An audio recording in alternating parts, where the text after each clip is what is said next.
Hello and welcome back to my channel. So today I want to teach you guys how I draw faces. Now this is more for portraits and when I have really good reference rather than if I'm just doing a warm-up like what you see right now. Usually if I'm just warming up, trying to get loose and not looking to get a really great likeness, then I just kind of throw stuff on the paper and just let my hand get warmed up. If, however, I am really wanting a likeness or doing a portrait commission, I have a really specific way that I try to break down faces. Specifically, I'm going to show you the way that I taught myself to break down faces.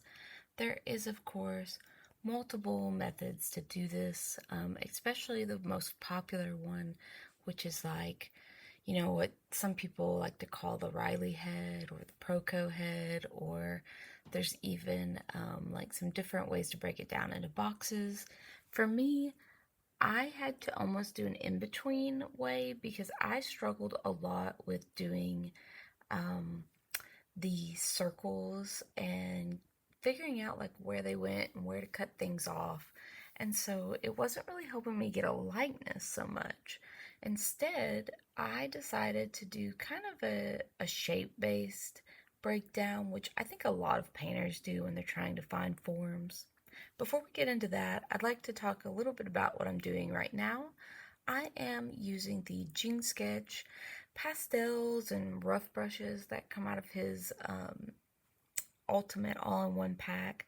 I really like the way they look, but I always struggle to really find a way to incorporate them in my style that I like the best. I got to about right here and I really did love the colors, but didn't really like the way it was turning out. So instead I decided it would be a good time to play with the Adilson various watercolor brushes that I downloaded about a month ago and just see what I could do with those. So this was really just an experiment to see how far I could take the painting portion, and I like it. I think it turned out fine. It did get a little muddy and a little dark, so if I was going to do this again in the future, I'd probably want to make sure that I wasn't layering too much or I was keeping my transparency pretty light. However, you can tell that it turned out well, and it was a very stylized portrait of Leia Sadu, who will be the model for most of our drawings today, all of them, I believe. So, yay, we finally have a new face on the channel. If you've been around for a while, you know I really like to draw Mads Mikkelsen. I like drawing Hugh Dancy, and I kind of have the same models that I will always draw from, but I adore Leia Sadu. I love her in Death Stranding. I love her movies. I love her as Beauty in Beauty and the Beast. And so I thought, let me use her face to kind of break down and practice this new method, which you can see me implementing here. I broke it down like this. The circle needed to always hit the lips and the top of the head so that I would be able to find my bearings when breaking down the face. I then see how that looks when I place it on her face and decide pretty quickly that I'm going to need shape language in order to find my footing, and I decide that this isn't enough for me. So I break down my shapes like this. I have the head and the brow, the eyes, the nose, the mouth, and the chin because I felt like the chin was a really important shape that I needed to keep. In retrospect, it looks a little crazy probably to the viewers, but you can see how I've placed it on her face in the top left picture, and that really helped me really find the form. Here I'm testing it to make sure that that is going to work on the different angles, and it does. And so I decide that I will go for this method. I will say it's not as successful in that 3/4 on the right, but here I'm implementing, after I've drawn the shapes on my portrait, I'm going to then replicate those shapes in the blank space beside. When I said this was for portraiture or commission portraits, it's basically when someone buys something and they want it to look like them, there is a really difficult line of what's stylized and what is real, and I've noticed a lot of oil painters will break things down into shapes, and if you ever watch their process videos, they'll start with their shadows and then build up to their lights, but if you're really paying attention, all they're doing is creating form and shape and then defining as they get into those details. And so this is sort of a way to create those forms and those details without having to go straight into paint. For me, I like to have a bit of line work to build off of a form, and I thought it was really successful. So here you can see I put my skull shapes in, my nose shape, my mouth form, and my chin form. And even if the circle is slightly off, because you do need to cut part of that circle off, but it was much easier for me to find the sliced portion of the head whenever I had all these different shapes built in. And I enjoyed drawing them on the portrait first because it gives me an idea of them in proportion to each other, which I can struggle with when I'm doing commissions digitally. Because if you really think about it, when you're doing portraiture in real life and you're working from a model, it's very easy to hold out your pencil to get those proportions, to grid it right there.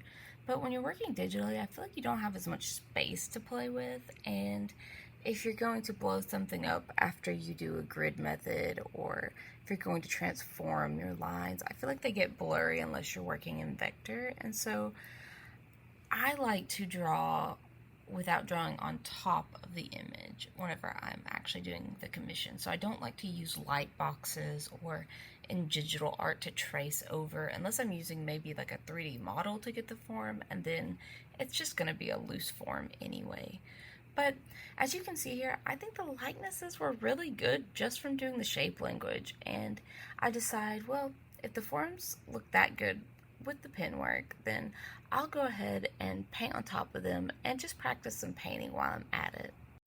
So, spoiler alert, the first painting goes fantastic. It took around 6 hours, and there was a lot of breaks and a lot of trying to understand form and really working and studying. So it went really slow because I was thinking about every piece of the painting and all of the shadow shapes and why they were creating those forms. And I also did it in black and white so that I wouldn't get confused with color at all. I then did a second painting and chose the most difficult angle I felt on the page, and that was not a mistake, but that is definitely why the second one is not as successful as the first one, because in her screenshot of Beauty and the Beast, not only is she looking kind of down and we're at like an angle above her, but she's also sort of turned, and I definitely lost the angle and kind of changed the camera's position as I was painting, and I went in with color instead of black and white. So, unfortunately, this one that you see on screen right now, while the line work is good, I did lose the form when I went into coloring, and I think that's a really good reason that artists often go black and white first. It really is the easiest way to get your forms down and to have real volume in your paintings. That black and white is just so much easier to work with, and I absolutely understand why artists go from black and white to gradients when working digitally, and I think that's something I'm going to start practicing. I have never done that, and just because I didn't know how and I didn't really understand it, but the more that I'm watching digital painters online and seeing their processes online, I really think that they are onto something. And I think sometimes I am very rigid in my processes, and if I feel like I have to do something in a certain way traditionally, so I feel like I have to start in color traditionally because you can't go from black and white to color on paper or in watercolor, then I hold myself back digitally because I feel that I should be able to do the same process in both mediums, and that's just not correct. I think I have to dive more into the awesome nuances of digital art and capitalize on the tools that are offered to me. If you're like me, you may have grown up feeling like references were cheating, that 3D models were not okay, or perhaps someone even told you that you shouldn't be doing that or that you were less of an artist. And we hear this a lot today, references are not cheating. But if you grew up hearing that references were cheating, it still feels like you are doing something wrong. And I'm now out of the mentality that references are cheating. That's why I have references for my portraits right there so that I can better paint those features.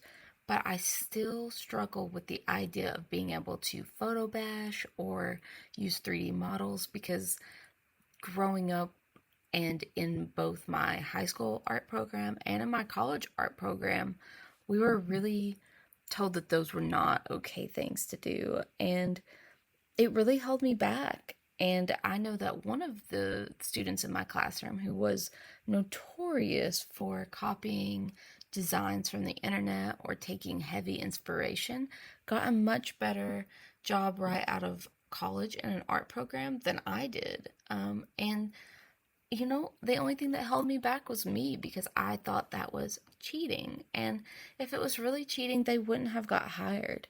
And I think that's unfortunate that that mentality was pushed on a lot of us. But if you can break that and really think to yourself, if there is something I can use to make this easier for myself, that I should do it. I really hope that that is something that you can do for yourself soon.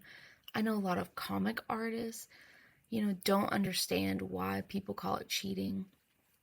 I know a lot of manga artists and webtoon artists talk about how they trace models, they trace buildings, they trace landscapes because otherwise, how would they get the comics out in time? And, it's more efficient and it's silly to not use the tools that are afforded to you. And I agree with that. And so for me, it's just a mental gymnastics arena of trying to get myself to see things as they are, which is if there's a tool, you should use it. And it's not cheating and it's not, you know, less of a fine art piece if you use tools. And I really have to remind myself, and I listened to someone the other day and they talked about fine artists and how they would, grid their artworks, or they would, trace them onto larger portraits, or they would use tricks of the light to, better draw proportions. And none of that was considered cheating. We consider them to be great artists. And so if you're feeling like you are lesser because you are using tools, I just want to be the one to tell you that you are not, that you are valid, and the only thing that should be cheating is if you take someone else's art and you trace it and you sell it off as your own. That should be the only thing that you tell yourself is wrong, because everything else, you're just holding yourself back. Someone else is going to use that trick or that tool and they're going to get the jobs and the outreach because they're going to be better because they're using the tools. It's kind of like cutting off your left hand and then being frustrated that you can't, do a job properly. So if you are in this moment, I just want you to know that you're not alone. And I am telling you right now, use your tools. They will make your life so much easier. I am going to be utilizing black and white to a gradient in order to get better colors and more effective digital portraits, because my traditional skill is so far above my digital skill that it's embarrassing sometimes, because I don't even look like the same artist because I'm not using the tools that I have in the digital art world to create. Just utilizing this shape language and going over the photo before I go and freehand it gave me such a better likeness than if I would have just tried to freehand it without laying down any lines. And there's no cheating in that. Just like I would in the real world with my traditional painting medium, I would have wanted to grid out or put down some lines before I painted. And I think that just makes sense. And so I don't know why we all have this awful mentality of, this or that is cheating. I think because we grew up in a time where everyone felt like they were going to get called out for something or stealing an art style or, being too similar to someone. And that's really unfortunate because I think it's created a mentality in a lot of us that's really hard to break.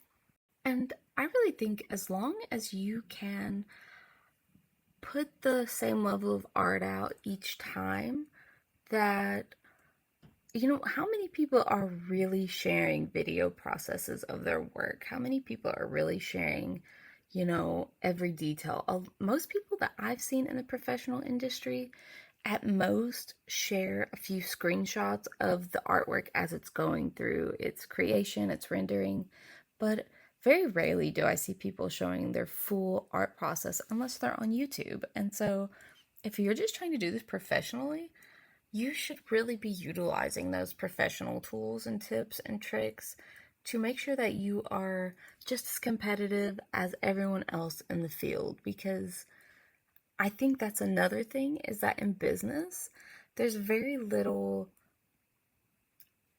space for people who are not efficient and quick. There is something to be said for people who take their time and slow down and are really into the details and the nitty gritty. But if you're trying to make this a business, or you're trying to create comics on a certain timeline or animation, if you look at those animators, they have tools, they have tricks. A lot of them have people that work under them to help with line work or flats. And so, don't beat yourself up. Just remember that the only person probably being this hard on you is you. And whoever told you those things in the past. For example, I had a teacher that basically accused me of tracing and was always after me because I honestly think they didn't have anything better to do. Sometimes it's like that. Teachers can be mean because they're probably just having a bad day. And I shouldn't carry that with me, and neither should you. If they said, your artwork looks bad, who cares? It's probably been 5 or 10 years since they've said that. If it's sooner, I'm so sorry. I hope that you get over it soon, because it will only hold you back to keep their negative comments in your head. So I'm going to go ahead and end my little rant here and just tell you that I really, really hope that you are able to overcome any negativity or frustrations in your painting kind of journey. I do want to talk just a little bit about this last painting. I think the colors right here were so successful, and I think that gave me a little bit of false confidence as I moved forward in the painting. Like I said, I think this one is less successful than the first one, and it's because as I was painting in the shapes and colors, I really lost the angle of the face and straightened it out too much. And while I do think that I salvaged it in the end and still created something that's pretty, it doesn't have the same strong structure that the other painting had that really made sense when you looked at it.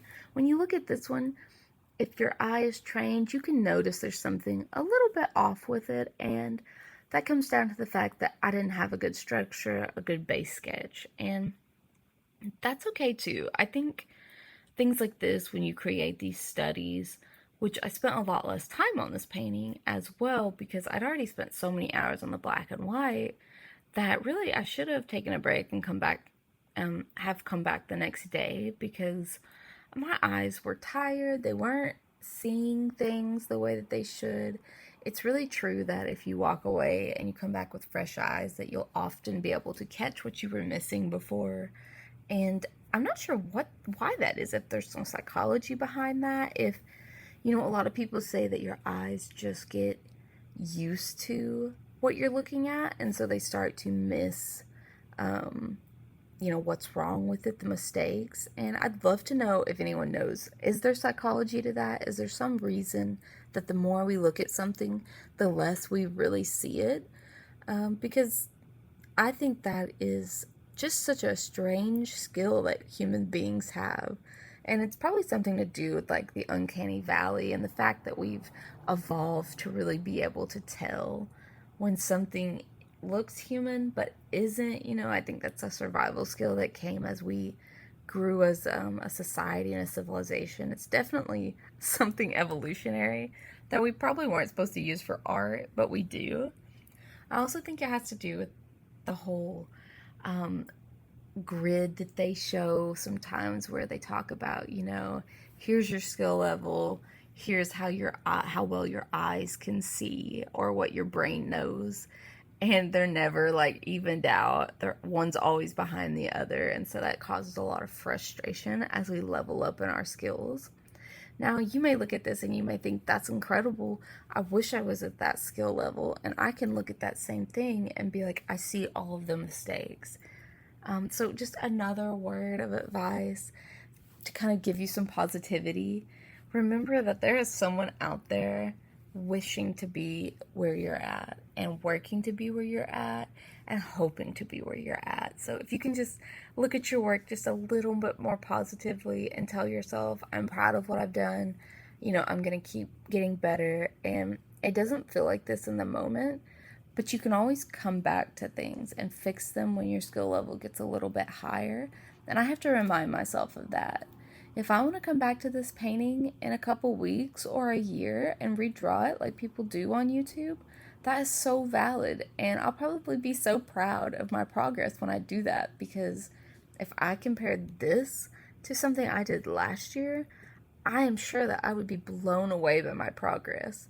And I think that's a really good thing to think about. Look at your old sketchbooks. Keep them out where you can see them and you can remind yourself, oh man, I really have gotten a lot better since last year or 10 years ago or when I was in high school. So I hope that you enjoyed this video. I hope that the portion in the beginning of how I break down faces was useful or helpful in some way to you. Feel free to take a screenshot, pause the video, rewatch certain parts. And I hope that you enjoyed this whole process video.